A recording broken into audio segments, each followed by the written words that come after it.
அக்டோபர்ல பாத்தீங்க அப்படின்னாக்க 2 வில்லேஜுக்கு வேட்டைக்காரன் புதூர் மற்றும் ஹுல்லாடா அப்படின்னு நீலகிரிஸ்ல, இது வந்து கோயம்புத்தூர் டிஸ்ட்ரிக்ட்ல இருக்கக்கூடிய 2 வில்லேஜுக்கு இந்தியன் கவர்மெண்ட் வந்து பெஸ்ட் டூரிசம் வில்லேஜ் அப்படின்னு சொல்லி 2023க்கான நீங்க டூரிசம் போகணுமாப்பா இந்த 2 ஊருக்கும் போங்கப்பா அப்படின்னு சொல்லிட்டு அவார்டு கொடுத்துருக்காங்க.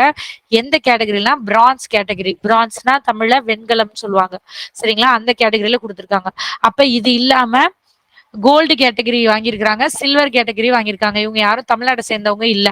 அப்ப நான் இது தமிழ்நாடு நியூஸ்ங்கிறதுனால நான் இதை மட்டும் எடுத்துக்கிட்டேன். நேஷனல் நியூஸ்ல போயிட்டு நான் கோல்டு யார் வாங்கியிருக்கா, சில்வர் யாரு வாங்கியிருக்கான்னு பார்த்து வச்சுப்பேன். இல்ல எனக்கு வேணாம் தமிழ்நாடு மட்டும் தெரிஞ்சா போதுன்னா தமிழ்நாடு மட்டும் கூட நோட் பண்ணிக்கலாம். சரிங்களா? இப்படியே எழுதி வச்சுக்கணும். இப்ப இதை எழுதிட்டீங்களா? அடுத்து என்ன பண்ணணும் அப்படின்னாக்க இதுல எதுவும் எக்ஸ்ட்ரா எடுக்க தேவைப்படாது. என்ன தேவைப்படும்னாக்க இந்த அவார்டை யார் கொடுக்குறாங்க? இப்ப பாத்தீங்கன்னா எனக்கு வந்து இது எனக்கு தெரியும் மோஸ்ட்லி இந்த போட்டோலயே கூட இருந்திருக்கும். இது வந்து கவர்மெண்ட் ஆஃப் இந்தியா வந்து எல்லாரு கூடயும் சேர்ந்து கொடுக்குறாங்க. யார் யாரு கூடன்றது லைஃப்ன்றது இவங்களோட ஒரு ஆர்கனைசேஷன், ஒரு என்ஜிஓ அவங்களோட சேர்ந்து இதை கொடுக்குறாங்க. அப்ப இந்தியா கவர்மெண்ட் ஆஃப் இந்தியா தான் கொடுக்குறாங்க. அப்ப கண்டிப்பா நம்மளுக்கு தெரிஞ்சிருக்கணும். இந்த கோல்டு சில்வர்லாம் இதுல எக்ஸ்ட்ரா இன்ஃபர்மேஷன் நம்ம கோல்டு சில்வர்லாம் யார் கொடுத்தான்னு போயிட்டு நம்ம எழுதி வச்சுக்கிட்டா போதுமானதா இருக்கும். சரிங்களா? சோ அடுத்து பாருங்க, தமிழ்நாட்டுக்குன்னு இருக்கக்கூடிய இந்த பயோடைவர்சிட்டி அதை வந்து காக்கக்கூடிய ஒரு போர்டு இருக்காங்க. டிஎன்பிபி அப்படின்னு சொல்லுவாங்க. தமிழ்நாடு மாநில பல்லுயிர் வாரியம் அப்படின்னு சொல்லுவாங்க. ஓகேவா? தமிழ்நாடு பயோடைவர்சிட்டி போர்டு அப்படின்னு சொல்லுவாங்க.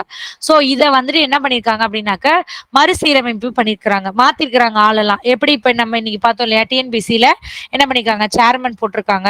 ஒருவேளை மெம்பர்ஸ் எல்லாம் மாத்துறாங்க, அவங்களோட பவர்ஸ் எல்லாம் மாத்துறாங்க அப்படின்னா அது நியூஸா வரும். அது மாதிரி வந்திருக்கு. இது அவங்களோட லோகோவோட எடுத்து நம்ம வச்சுக்கணும். இதெல்லாம் அவங்க வெப்சைட்லயே போய் நான் எடுத்ததுதான். நான் இப்ப உங்களுக்கு காமிச்சேன் இல்லையா, இவங்களோட வெப்சைட்டை போய் கூகுள்ல தேடினேன், வந்துச்சு. சோ அதுல யார் யாரெல்லாம் எங்க மாத்திருக்காங்க அப்படின்னு சொல்லியிருக்காங்க. புதுசா 3 டிபார்ட்மெண்ட்ல இருந்து இதுக்குள்ள மெம்பர்ஸ் சேர்த்திருக்காங்க. தொழில்துறை, அனிமல் ஹஸ்பண்ட்ரி அப்படின்னா கால்நடை துறை, டெய்ரி அண்ட் ஃபிஷரிஸ் அப்படின்னாக்க இந்த மீன்வளத்துறைன்னு சொல்லுவாங்க இல்லையா, பால் மற்றும் மீன்வளத்துறை, அதுல இருந்து இருக்கக்கூடிய சில மெம்பர்ஸை சேர்த்திருக்காங்க. இது வந்து வெறும் நியூஸ், இந்த மாதிரி ஒன்லைனர் நியூஸா தான் நியூஸ் பேப்பர்ல இருந்திருக்கும். நான் என்ன பண்ணிருக்கேனாக்க அந்த வெப்சைட்ல போய் யாரு அங்க இருக்க சேர்பர்சன், இப்ப யாரு இருக்கா, அதே மாதிரி வந்துட்டு யார் அங்க செக்ரட்டரியா இருக்காங்க, அந்த எக்ஸிகியூட்டிவ் மெம்பர்ஸ் யாரு, இதெல்லாம் இங்கிலீஷ்ல தான் இருக்கு அந்த வெப்சைட்ல. அதனால அப்படியே நான் எடுத்துக்கிட்டேன். தமிழ் வேணுங்கிறவங்க ஜஸ்ட் பாத்துக்கோங்க. அப்ப எவ்வளவு பேர் வந்துட்டு இதுல பேரெல்லாம் என்னென்ன அப்படின்னு கொடுத்துருக்காங்க. இந்த பேரெல்லாம் எனக்கு தேவையில்லை, நான் உங்களுக்கு காட்டுறக்கா எடுத்துட்டு வந்தேன். எனக்கு தேவை அட்லீஸ்ட் டிஎன்பிபியோட சேர்மன் யாருன்னு பாத்தீங்கன்னா மதி வேந்தன் அப்படிங்கறத மட்டுமாவது ஞாபகம் வச்சுக்கணும். அவ்வளவுதான். ஒருவேளை இவரை மாத்திட்டாங்கன்னா அதையே நம்ம விட்டுறலாம். இப்ப மாத்தினாங்கன்னா அது வந்து நமக்கு நியூஸா வரும். டிஎன்பிபியோட சேர்மனை மாத்திருக்கிறாங்க. இப்ப எப்படி டிஎன்பிசியோட சேர்மன் மாத்திருக்காங்கன்னு சொல்றாங்களோ அது மாதிரி சொல்லுவாங்க. சொல்றப்ப நம்ம இதை திருப்பியும் வந்துட்டு போய் நியூஸ் பாருங்களேன். சொன்னேன் எமினன்ட் பர்சன், இவர் வந்து ஃபாதர் ஆஃப் கிரீன் ரெவல்யூஷன் நம்ம போன கிளாஸ்ல கூட பார்த்தோம். எம்.எஸ். சுவாமிநாதன் இறந்து போயிட்டார், சொன்னீங்க நிறைய பேர் இல்லையா. சோ அவரோட பேர்ல தஞ்சாவூர்ல இருக்கக்கூடிய ஈச்சங்கோட்டை அப்படிங்கிற ஒரு அக்ரி காலேஜ், இது கவர்மெண்டோட காலேஜ் தான். சரிங்களா? Research and university. சோ அந்த காலேஜ்ல இவருக்கு பேர் வைக்க போறோம்னு சொல்லிட்டு நம்மளோட சிஎம் சொல்லியிருக்காரு. அப்ப சப்போஸ் கேட்கலாம், எம்.எஸ். விஸ்வநாதன் யூனிவர்சிட்டி எங்க இருக்குன்னு கேட்டாங்கன்னா நம்மளுக்கு தஞ்சாவூர் டிஸ்ட்ரிக்ட்ல ஈச்சங்கோட்டையில இருக்குன்றத நம்ம தெரிஞ்சுக்கணும். அதே மாதிரி இவரோட பேர்ல அவார்ட்ஸ் கொடுக்க போறோம் அப்படிங்கறதையும் சொல்லியிருக்காங்க. அப்ப இனிமே இது வருஷம் வருஷம் வரும். அப்ப அதை யார் வாங்கினான்னு தெரிஞ்சிருக்கணும். அப்ப இதுல எக்ஸ்ட்ரா நியூஸ் என்னது எழுதணும்னாக்க எனக்கு கிரீன் ரெவல்யூஷன்னா என்னன்னு தெரியணும், எப்ப கொண்டாங்கன்னு தெரியணும், இவர் ஏன் ஃபாதர்னு சொல்றாங்கன்னு தெரியணும். இதெல்லாம் நான் டேட்டா எடுத்து வச்சிருக்கணும். எடுத்து வச்சிருந்ததுனால நான் எக்ஸ்ட்ராவா கொண்டு வரல உங்களுக்கு. அப்ப இது உங்களுக்கு வளர்ந்துகிட்டே போதே மேம், எவ்வளவுதான் எழுதுறது அப்படின்னு யோசிச்சீங்கன்னா இதை ஒரு டைம் ஸ்பெண்ட் பண்ணி எழுதிட்டீங்கன்னா அடுத்த தடவை இதே திருப்பி இவரை பத்தியோ இந்த அவார்டை பத்தியோ வர்றப்போ உங்களுக்கு அந்த டீட்டெயில் எல்லாம் தேவைப்படாது. யாருங்கிறத மட்டும் நீங்க எழுதிக்கிட்டா போதுமானதா இருக்கும்.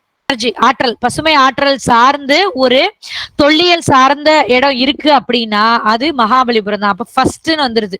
டிஎன்பிஎஸ்சி பொறுத்த வரைக்கும் இந்த ஃபேன்சி நம்பர்லாம் கொஸ்டின் கேட்டே இருப்பாங்க. ஃபர்ஸ்ட் 100th 50th 150 200 அது மாதிரிலாம் நிறைய கேட்பாங்க.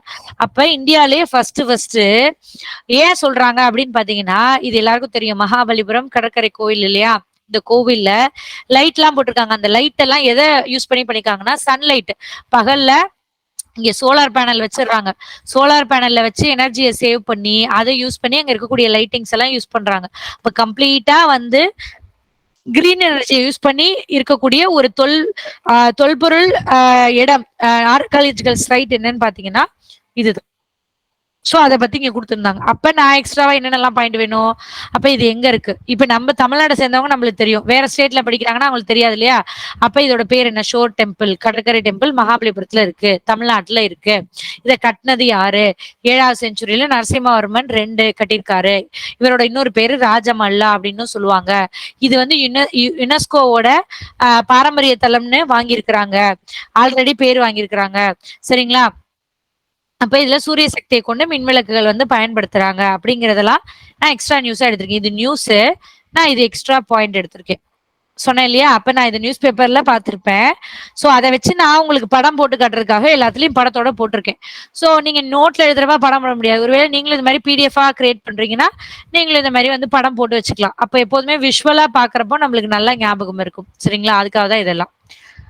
அப்ப நியூஸ் வந்திருக்கு. அத பத்தி எல்லா டீடைல்ஸும் நான் எடுத்துட்டேன். சரிங்களா? இதே மாரி பாருங்களேன், தஞ்சாவூர் சைடுல வந்துட்டு இருக்கக்கூடிய ஒரு மானம்பாடி அப்படிங்கிற ஒரு கோயில் வந்துட்டு என்ன பண்ண போறாங்க அப்படின்னாக்க, தொல்பொருள் ஆராய்ச்சி. யாரு? தமிழ்நாடு டிபார்ட்மெண்டோட தொல்பொருள் ஆராய்ச்சி. சரிங்களா? இது வந்து ஒரு 1000 வருஷம் வந்துட்டு பழமையான ஒரு கோயிலு. இதோட கோயிலோட பேரு நாகநாத சுவாமி கோயில். இத வந்துட்டு நாங்க வந்து புதுப்பிக்க போறோம். எப்படி இருக்கு பாருங்களேன் கோயிலு. பழசா இருக்கு. இது வந்து சாதாரண கோயில் கிடையாது. இப்பதான் தொல்பொருள் வந்து கையில எடுத்திருக்காங்க. அந்த ஆர்க்கியாலஜி டிபார்ட்மெண்ட் கையில எடுத்திருக்காங்க. யார் கட்டியிருக்கா? ராஜேந்திர சோழா 1 வந்து இந்த வருஷத்துல கட்டியிருக்காரு. அவங்க சொல்லியிருக்க நியூஸ் இத அவங்க புதுப்பிக்க போறாங்கன்னு மட்டும் தான் சொல்லியிருப்பாங்க. நம்ம எக்ஸ்ட்ராவா இதெல்லாம் எடுத்துக்கிறேன். கும்பகோணம் பக்கத்துல இது இருக்கு. அதோட லேட்டஸ்ட் போட்டோ நான் எடுத்துட்டு இருக்கேன். சோ இதெல்லாம் பாத்தீங்கன்னா தமிழ் சம்பந்தமா கூட வரும். ஹிஸ்டரி சம்பந்தமா கூட வரும். இப்ப இதுவுமே அப்படிதான். இல்லையா? அப்ப நான் டாபிக் எதுல வச்சிருக்கேன்னா, தமிழ்நாட்டுக்கு கீழ வச்சிருக்கேன். நீங்க நினைச்சீங்கன்னா ஹிஸ்டரிலயும் இத எழுதிக்கலாம். இல்ல ஆர்க்கியாலஜிக்கல் எவிடன்ஸ்ன்னு யூனிட் 8ல ஒண்ணு இருக்கும். இல்லையா? பண்டைய காலம் முதல் இக்காலம் வரை தொல்பொருள் ஆராய்ச்சி தடயங்கள் அந்த மாதிரிலாம் இருக்கும். அதுல கூட இது வந்துரும். ஏன்னா வந்துட்டு அதுலயும் நியூஸ்ல இது வந்துரும். கரண்ட் அஃபேர்லயும் வரும். எல்லா சப்ஜெக்ட்லயும் வந்துரும். இந்த மாதிரி தான் நீங்க வந்துட்டு பிரிச்சு எழுதணும். அப்ப நியூஸ் என்ன குடுத்துருக்காங்க, நம்ம என்ன எக்ஸ்ட்ரா பாயிண்ட் எழுதணும் அப்படிங்கிறது. நான் உங்களுக்கு காட்டுறதுக்காக தமிழ் அண்ட் இங்கிலீஷ்ல வச்சிருக்கேன். நீங்க உங்களுக்கு எனக்கு தமிழ் மட்டுமே வேணும்னா நீங்க தமிழ்லயே எழுதி வச்சுக்கோங்க. இல்ல எனக்கு இங்கிலீஷ் மட்டுமே வேணும்னா இங்கிலீஷ் வச்சுக்கோங்க. ஆனா பெட்டர் 2மே வச்சுக்கோங்க. ஏன்னா இப்ப இந்த கோவில் பேரெல்லாம் பாத்தீங்கன்னா தமிழ்ல உள்ள பேரு. இப்ப தஞ்சாவூர் ஈச்சங்கோட்டை அப்படிங்கிறதெல்லாம் இங்கிலீஷ்ல எழுதுனீங்கன்னா இங்கிலீஷ் மீடியம் என்ன பண்ணுவீங்க? டக்குன்னு படிக்கிறதுக்கு டிஃபிகல்ட்டா இருக்கும். இதே தமிழ்ல எழுதிட்டீங்கன்னா டக்குன்னு நம்ம புரிஞ்சுக்கலாம். சரிங்களா? அதுக்காக தான் நான் 2மே எழுதி வச்சிருக்கேன். அப்புறம் இது ஒரு முக்கியமான வழக்கு. வாச்சாத்தி வழக்குன்னு இது எத்தனை பேருக்கு தெரிஞ்சிருக்கும்னு தெரியல. 992 ஓகேங்களா? அந்த டைம்ல தர்மபுரி பக்கத்துல இருக்கக்கூடிய ஒரு இதுல நடந்தக்கூடிய ஒரு கொடூரமான ஒரு வழக்கு.